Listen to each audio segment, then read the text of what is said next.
इसको किसी ने लायक बनाया है और कैसे बनाया है कि जैसे हीरा तराशा जाता है और धीरे धीरे सुंदरकांड पढ़ो, यहाँ की यात्रा करो, वहाँ आना है यात्रा में। सदगुरु ने पल पल राह दिखाई है, इस मन को बदलने में उनका प्रेम जो इस दास को मिला, तभी श्री हनुमान जी ने मेरे मन में इस ओर कदम बढ़ाने के लिए कृपा की है। सदगुरु की कृपा है। और आज चूंकि विराम दिवस है, इस श्री राम कथा कभी पूर्ण नहीं होती और केवल होता है कथा का विराम। मेरे प्रभु के चरित्र का विराम होगा और इस विराम में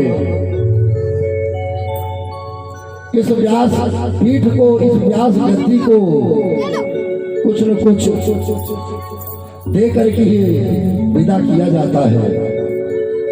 और क्योंकि इस मुख से जो राम नाम निकला है, आपने भी जो राम का नाम लिया है, तो उसका कुछ न कुछ दे करके ही राम का नाम आप सुन रहे हैं और आज विराम हो रहा है। मुझे आपसे कुछ भी नहीं चाहिए, क्योंकि ये कृपा श्री गिरिजेश्वर महादेव जी की है, ये उनका आदेश है, ये हम लोगों का इसमें कुछ भी नहीं है।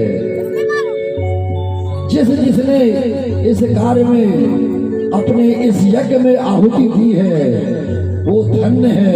उस भोलेनाथ की कृपा उसके जीवन पर सदैव बनी रहेगी। आज बड़े प्रेम से पूर्णाहुति का यज्ञ सभी ने किया है, भगवान भोलेनाथ का अभिषेक किया है। ये भी उन्हीं की कृपा है, महादेव जी की कृपा है। क्योंकि जब तक भूत भावन भगवान भोलेनाथ की कृपा नहीं होती, संत दर्शन नहीं होता, संत वचन नहीं सुनने को मिलते और प्रभु राम की कथा जीवन में नहीं मिलती है। इसलिए उनकी कृपा, उनका ही आशीर्वाद है। लेकिन बस एक दान मांगना चाहता हूं आप सभी से, एक वचन मांगना चाहता हूं कि बस इस स्थान पर ये सोच करके जाइएगा और प्रण लेकर के जाएंगे कि हम कभी भी अपने परिवार के जो बंधु बांधव हैं उनसे कभी द्वेष नहीं करेंगे। प्रभु राम की जैसे भाई भरत जैसा हम कुछ नहीं कर सकते, हम किसी को कुछ दे नहीं सकते, तो किसी को कटु वचन कहने का अधिकार हमें कहीं से भी नहीं मिलते हैं। अगर हमने भाई को कुछ भी बोल दिया या उससे दो वचन कटुता के कह दिए, तो ये अधिकार हमें कहीं से प्राप्त नहीं हुआ है।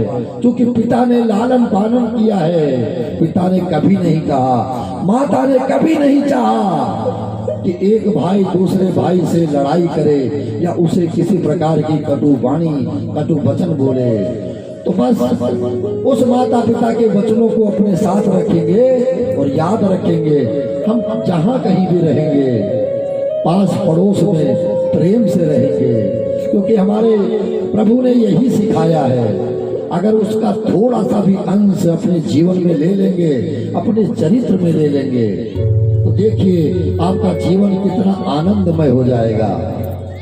इसलिए प्रेम करे भाई से तो भरत जैसा, जिसने सब कुछ त्याग दिया अपने भाई के प्रेम में। और आज मेरी माँ सीता अपने पति के लिए, अपने पति के वचनों को पालन करने के लिए पूरा जीवन किस प्रकार से न्यौछावर कर दिया उन्होंने। यही भावना हमारे अंदर, हे मेरे प्रभु, मेरी यही प्रार्थना है, हम सभी के अंदर यही सब भावना उत्पन्न करिएगा और ये 9 दिन का जो अपार प्रेम है ये सभी के ऊपर बना रहे, यही मेरी प्रार्थना है। और बस यही मुझे चाहिए और कुछ नहीं चाहिए। आप सभी ने बड़ा प्रेम दिया है मुझे और कहना तो नहीं चाहिए,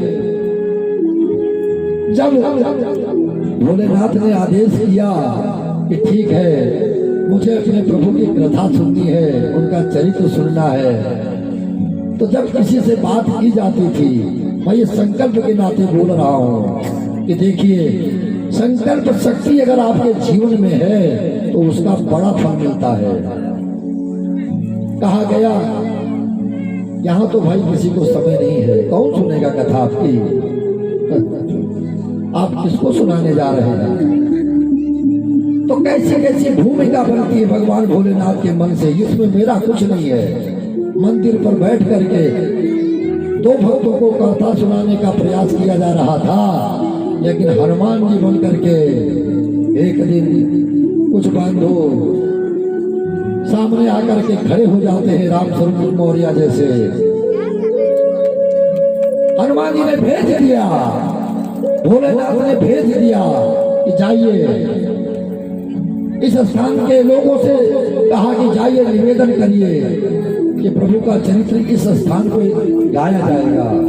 और वही हुआ, किसी की ना चली, किसी की ना चली और 9 दिवस बीत गए। ये है आनंद के पल जो प्रभु की कृपा से प्राप्त होते हैं। इसमें कभी किसी को अहंकार नहीं करना है और ना मुझे ही किसी बात का अहंकार होना चाहिए। तो राम चरण पंकज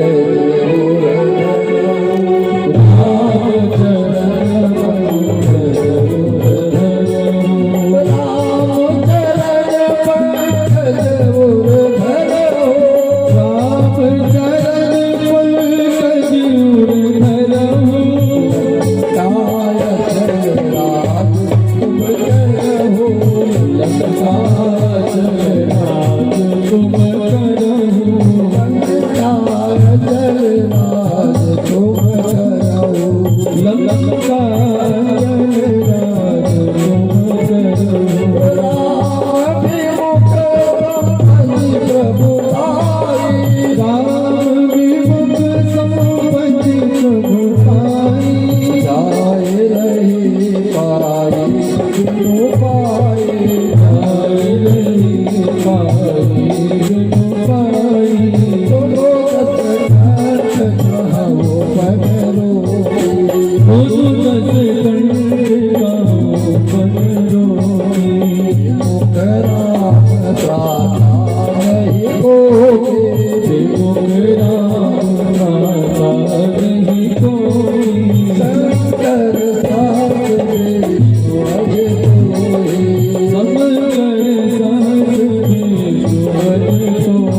हनुमान जी ने कि हे अहंकारी, मेरे प्रभु की शरण में आ जाओ। प्रभु अभी भी तुझे माफ कर देंगे, लेकिन देव की गति देखिए, कितना समझाया है, लेकिन एक भी वचन उनके हृदय में नहीं जा रहे हैं। और कह दिया कि ये बहुत उत्पाती बानर है, इसलिए इनके जो बानर की पूंछ होती है वही सबसे प्रिय होती है। और बहुत बड़ा कष्ट होता है अगर किसी समाज में हमारी पूंछ नहीं है तो हमें बड़ा खराब लगता है, हमें बड़ा कष्ट होता है, क्योंकि सभी लोग चाहते हैं कि हर जगह हमारी पूंछ होनी चाहिए। लेकिन ये पूंछ कितनी कष्टदायी हो रही है कि आज रावण ने कह दिया कि इनकी पूंछ में कपड़ा लपेट दिया जाए और तेल डाल करके अग्नि प्रज्वलित करके फूंक दिया जाए। और इस प्रकार से त्राय त्राय कह करके चिल्ला रहे हैं, पुकार रहे हैं। और हो क्या रहा है कि आज उस लंका नगरी में भी राम के नाम का उच्चारण होने लगा है। जब मार पड़ती है, जब भागते हैं, जब एक दूसरे पर गिनते हैं लोग, तो हे राम कह करके इधर उधर भागते हैं। आइए कहते हैं, आइए जो भी कुछ सूचनाएं हैं थोड़ा सा आप ले लीजिए। और वैसे तो जो आनंद है वो 9 दिनों में मिल ही चुका है आपको। हेलो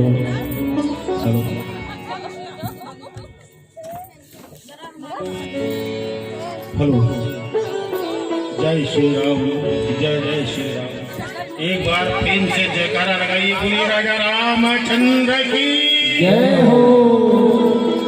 सबके हाथ नहीं उठे, पुनः जयकारा लगाए दोबारा, जिसमें इतनी आवाज गूंजे कि कम से कम 2 किलोमीटर तक आवाज जाए। इतने लोग हैं, इतनी आवाज नहीं है।